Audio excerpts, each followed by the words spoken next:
अस्सलाम वालेकुम वरहमतुल्लाहि वबरकातुहू। जैसा कि है हदीस कुद्दूसी है, यानी कि अल्लाह सुब्हानहू ताला खुद इरशाद फरमा रहे हैं कि ये कुरान शिफा है, यानी कि ये कुरान हमारे लिए बीमारियों से निजात का ज़रिया भी है। यानी कि इस बीमारियों से भी जिसमें हम मुब्तला रहते हैं उससे हम निजात पा सकते हैं कुरान में बताए गए नुस्खों से। कुरान सबसे पहले तो हमारे मुर्दा दिल को ज़िंदा करता है सिर्फ उसके रेसिटेशन से, मगर उसके अलावा ज़ाहिरी तौर पे जो चीज़ें हम बहुत इजीली डाइजेस्ट नहीं कर पाते, यानी कि हमें यकीन नहीं होता है कि हाँ ये सारी चीज़ें तो दिखता नहीं है, तो उसके लिए कुरान में कुछ चीज़ों को अल्लाह सुब्हानहू ताला ने ज़िक्र किया है। और वो चीज़ें हदीस और कुरान से साबित है कि अगर आप उनको खाते हैं या पीते हैं या लगाते हैं तो इंशाअल्लाह आपको तमाम बीमारियों से निजात मिलेगी, बशर्ते कि आपका यकीन पुख्ता हो।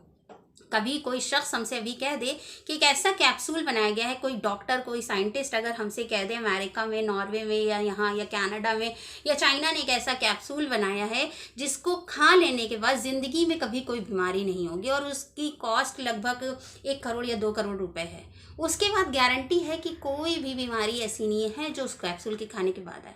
हम सब कैसे भी करके वो कैप्सूल खुद भी खाना चाहेंगे, अपने बच्चों को भी देना चाहेंगे, अपनी बीवी को भी देना चाहेंगे, अपने माँ बाप को भी खिलाना चाहेंगे कि एटलीस्ट अब हम हर बीमारी से निजात मिल जाएगी।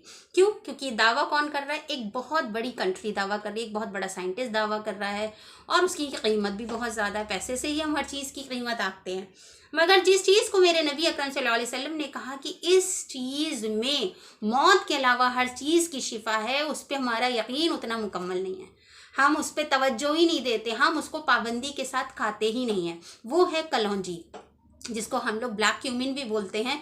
और इस कलौंजी में नबी अकरम सल्लल्लाहु अलैहि वसल्लम ने इरशाद फरमाया कि इसमें हर चीज़ की शिफा है सिवाय मौत के। यानी कि अगर आपको अस्थमा है, अगर आपको ब्लड कैंसर है, अगर आपको सांस में प्रॉब्लम है, दिल की प्रॉब्लम है, गुर्दे की प्रॉब्लम है, पेट की प्रॉब्लम है, बालों की प्रॉब्लम है, स्किन की प्रॉब्लम है, अगर आप इस यकीन के साथ उसका इस्तेमाल करेंगे कि कलौंजी में हर बीमारी से शिफा है, तो इंशाअल्लाह अल्लाह सुब्हानहू ताला उसमें तासीर देंगे। और अल्लाह सुब्हानहू ताला यकीनों पे फैसला करते हैं, नियतों पे फैसला करते हैं। तो हमें ये यकीन रखना है कि इस ब्लैक क्यूमिन से, इस कलौंजी से अल्लाह सुब्हानहू ताला हमारी हर बीमारी को दूर कर देंगे इंशाअल्लाह ताला।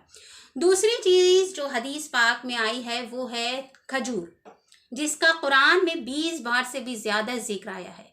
खजूर, यानी कि खजूर के बारे में आता है कि इसमें इतनी ताकत है, इतने विटामिन्स हैं, इतने मिनरल्स हैं और सबसे बड़ी बात it is the highest source of fibre.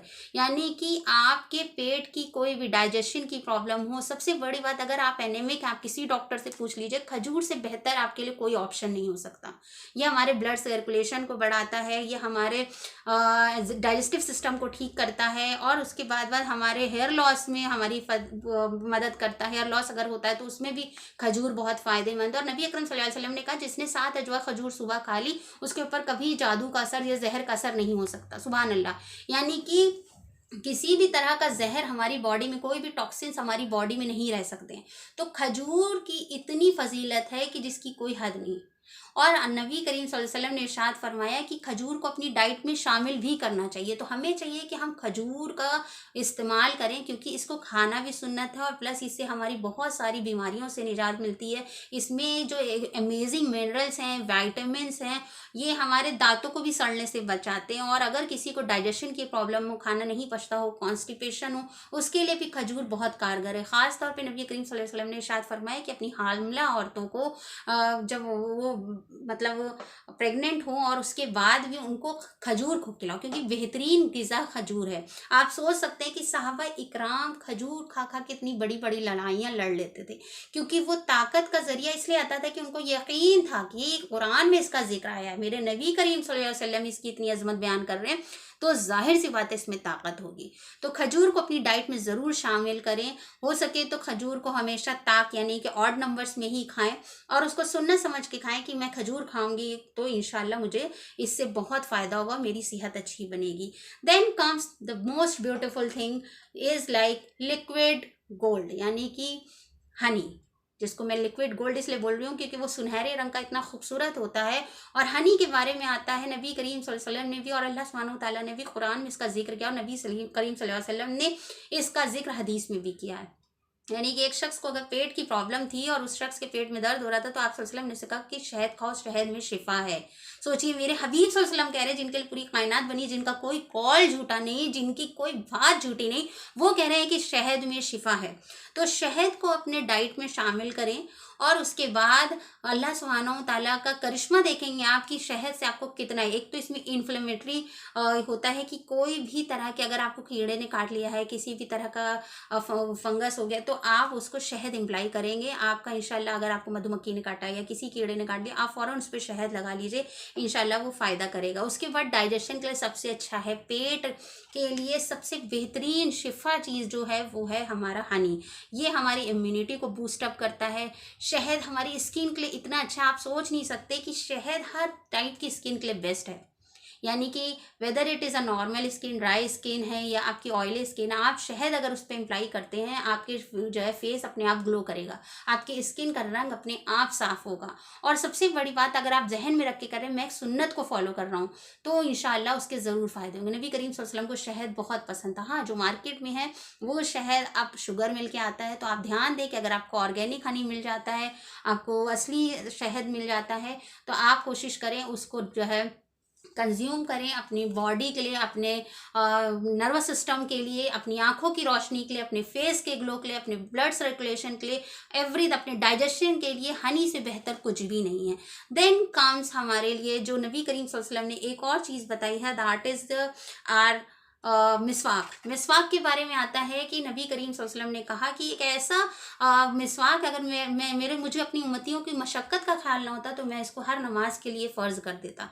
और नबी करीम सल्लल्लाहु अलैहि वसल्लम ने बताया, देखिए ना कितना कन्वीनियंट है मिसवाक को पकड़ना और ब्रश करना, इट्स सो कन्वीनियंट। और आपको पेस्ट लगाने की भी ज़रूरत नहीं, क्योंकि इसमें एक कुदरती पेस्ट होता है। वो जो पेड़ की जो लकड़ी होती है, वो उसमें से एक लिक्विड निकलता है, that acts as a toothpaste. यानी कि आपको टूथपेस्ट लगा के उसको फिर से ब्रश करके वो उसको करने की ज़रूरत नहीं है। आप सिंपली मिसवाक करेंगे और आपके मुंह की बदबू चली जाएगी, आपके बैक्टीरियाज ख़त्म हो जाएंगे।